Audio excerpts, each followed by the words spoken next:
UGC के एक कानून ने पूरे देश में हड़कंप मचा दिया है। लोग कह रहे हैं सवर्ण खतरे में है, इसके पहले सुन रहे थे कि हिंदू खतरे में है, फिर सुनने लगे लोकतंत्र खतरे में है, फिर सुनने लगे संविधान खतरे में है, फिर सुनने लगे धर्म खतरे में है। हमारे तो समझ में ही नहीं आ रहा है कि हम भारत में रह रहे हैं या खतरे में रह रहे हैं। मैं गर्व है हमारे प्रधानमंत्री मोदी पर। विश्व का सबसे ईमानदार और ताकतवर प्रधानमंत्री आज हमारे देश के अंदर। जिसकी बात से ट्रंप डरता है, जिसकी बात से चाइना डरता है, हमारे पास वो प्रधानमंत्री है। बटेंगे तो कटेगी का नारा देने वाली भाजपा ने ही यूजीसी का काला कानून लाकर ब्राह्मण, वैश्य और क्षत्रियों को अलग कर दिया है, हिंदू समाज में बंटवारा किया है, स्वर्णों पर अन्यायकारी कानून लगाया है।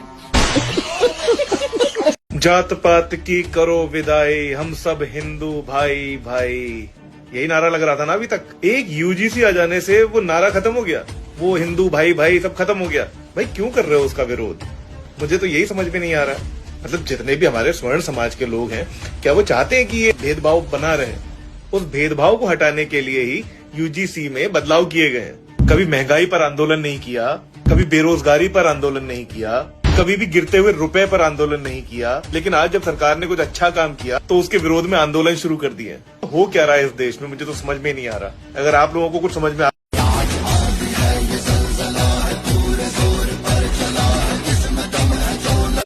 वाह जी वाह, चित्रा त्रिपाठी का कहना सुनिए। आपकी ठाकुर पंडित जीते और बहुजन हारे, ऐसा कहकर चित्रा त्रिपाठी हिंदू एकता को मजबूत करती हुई। वाह जी वाह।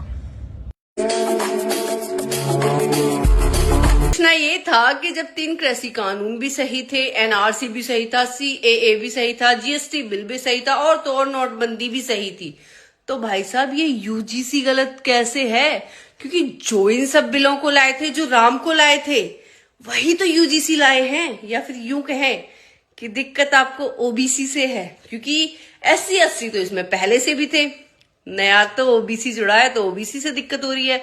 देखो, मेरा तो पहली बार बीजेपी जिंदाबाद कहने का मन कर रहा है, लेकिन मैं कहूंगी नहीं। मैं सिर्फ इतना कहूंगी, जिसे यूजीसी से ज्यादा दिक्कत है वो पाकिस्तान चला जाए, क्योंकि भाई साहब वो देशद्रोही है, उसे पाकिस्तान से फंडिंग मिल रही है।